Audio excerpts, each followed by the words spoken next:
बच्चों, आज हम करेंगे वर्कशीट नंबर 43 डीओई की एक बिंदु से एक वृत्त पर स्पर्श रेखाओं की संख्या, number of tangents from a point on a circle. अब पहले हम पुरानी बातें जो हमने पिछली वर्कशीट में की थी वो हम दोबारा से रिकॉल कर लेते हैं। एक डैश वृत्त को दो बिंदुओं पर स्पर्श करती है। एक डैश जीवा, एक जीवा वृत्त को दो बिंदुओं पर स्पर्श करती है। अ cord touches a circle eight 2 points. एक डैश वृत्त को दो बिंदुओं पर प्रतिच्छेद करती है, काटती है, मतलब एक dash intersects circle eight 2 points. तो यह है छेदक रेखा, क्योंकि वो काट के निकल जाती है ना, छेदक रेखा, और इंग्लिश में कहेंगे सीकेंट। ठीक है। तीसरा, किसी वृत्त की स्पर्श रेखा उसे डैश बिंदु पर प्रतिच्छेद करती है। वृत्त को एक बिंदु पर प्रतिच्छेद करती है, एक बिंदु पर। A tangent to a circle intersects it in a one point. ठीक है। नेक्स्ट है, वृत्त तथा उसकी स्पर्श रेखा से उभयनिष्ठ बिंदु को क्या कहते हैं? स्पर्श बिंदु। क्या कहते हैं? स्पर्श बिंदु। The point common to the tangent to a circle and the circle is called point of contact. ठीक है। अब इन प्रश्नों के उत्तर देने से पहले हम कुछ क्रियाकलाप कर रहे हैं। पहला क्रियाकलाप है हमारा, जो आपकी वर्कशीट में भी दिया गया है, कि यदि हम कोई भी बिंदु P वृत्त के अंदर ले रहे हैं, वृत्त के अंदर हम बिंदु कहाँ कहाँ पर ले सकते हैं? 3 जगह पर। एक बिंदु हम वृत्त के अंदर ले सकते हैं, एक वृत्त की परिधि पर ले सकते हैं, और एक वृत्त के बाहर ले सकते हैं। अब हम तीनों ही क्रियाकलाप एक साथ करेंगे। वृत्त के अंदर जब हम लेंगे तो जितनी मर्जी रेखाएं बना लो, वो क्या बनेंगी? ये सब क्या बन रही हैं? सीकेंस बन रही हैं, छेदक रेखाएं बन रही हैं, क्योंकि ये वृत्त को दो जगह प्रतिच्छेद कर रही हैं, कोई भी एक जगह प्रतिच्छेद नहीं कर रही है।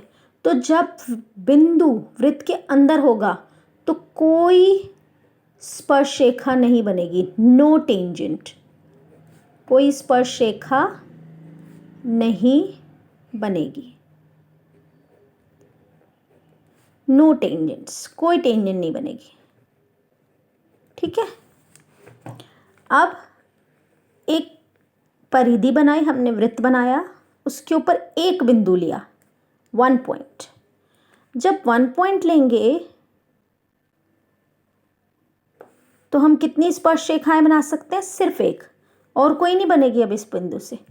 तो ओनली 1, एक स्पर्श रेखा। यहाँ क्या था? बिंदु अंतः में था, अंदर था, वृत्त के अंदर। यहाँ पर क्या है? बिंदु वृत्त की परिधि पर है, तो एक स्पर्श रेखा बनेगी, 1 टेंजेंट ओनली। ठीक है। और तीसरा हम ले लेते हैं क्रियाकलाप, हमने बाह्य बिंदु लिया। बाह्य बिंदु का मतलब है, अब हम यहाँ से एक स्पर्श रेखा बनी, और ये दूसरी स्पर्श रेखा, ये P बिंदु है, ये Q बिंदु है, और ये R बिंदु है। तो P बाह्य बिंदु है, बाह्य बिंदु से दो स्पर्श रेखाएं बन गई हमारी, बाह्य बिंदु से PQ और PR, PQ और PR दो स्पर्श रेखाएं। अगर बिंदु बाह्य लेते हैं तो कितनी स्पर्श रेखाएं बनती हैं? 2 स्पर्श रेखाएं। ठीक है, 2 टेंजेंट्स।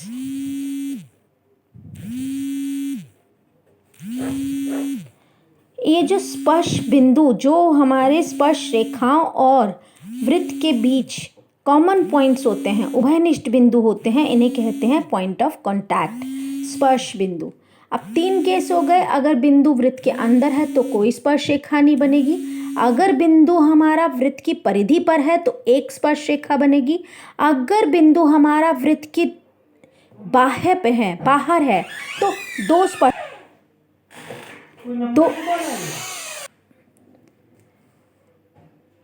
बाह्य बिंदु होगा तो 2 स्पर्श रेखाएं बनेंगी।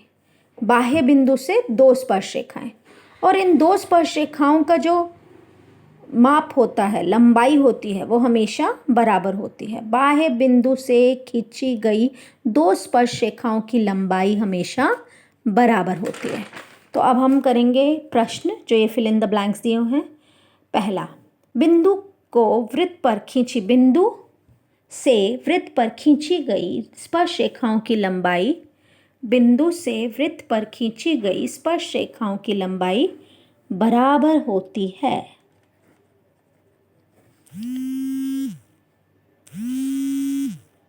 The lengths of the tangents drawn from the external point to a circle are equal.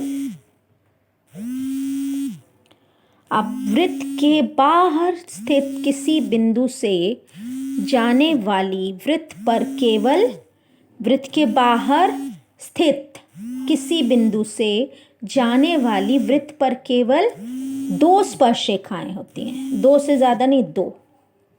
There are exactly 2 tangents to a circle through a point lying outside the circle. Through a point lying outside the circle, there are exactly 2 tangents.